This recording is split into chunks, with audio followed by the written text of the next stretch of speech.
시간이 많지는 않지만 또 대선 주자 중에 한 명, 가장 젊은 후보 중에 한 명인 이준석 개혁신당 의원에 대해서 얘기를 해야 될 것 같습니다.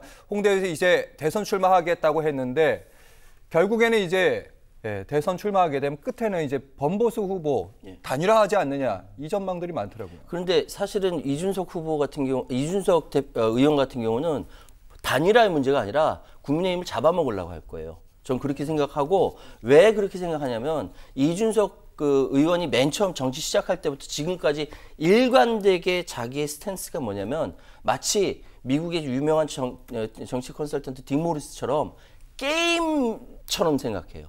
대한민국의 정치를 게임처럼 생각하고 게임에서 이기는 식으로만 생각해요. 대한민국의 피눈물의 역사, 통한의 역사, 그 아픈 역사가 아니라 정말 정치는 재밌는 게임이라고 딕 모리스 책 맨 서문에 썼던 것처럼 아마 하버드 유학 갔을 때도 아마 그거에 영향을 받았는지 정치를 오로지 게임으로 생각만 하는 이준석 대표가 과연 전체 보수의 대표 주자가 될 수 있을까? 저는 회의적입니다. 네.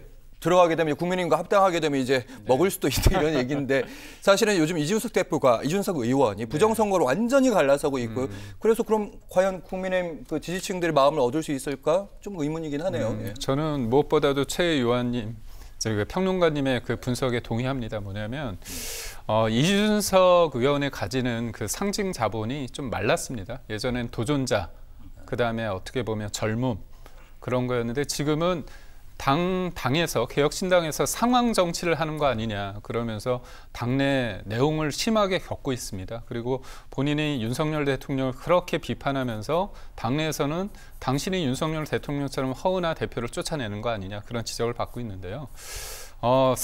세대 포위론 이게 어떻게 보면 진짜 말씀하신 것처럼 게임 이론처럼 되는 거 아닙니까? 근데 지금 우리가 계엄과 탄핵과 이런 여러 가지 상황을 거치면서 사람들이 느끼는 게 뭐냐면 강대강의 대치보다는 뭔가 통합적인 리더십이 좀 필요해요. 세대 통합론이 아니라 세대 포위론이 아니라는 거죠. 결국 지금의 시대의 정신이 세대 교체인 것인가 아니면 세대 교체보다는 뭔가 통합적이고 말씀하신 것처럼 지금의 정치를 다 부정하고 부인하는 게 아니라 이런 것들을 인정하면서도 뭔가 새로운 시각을 하면서 통합할 수 있는 리더십을 발휘할 수 있는가에 대해서는 좀 의문점을 갖습니다.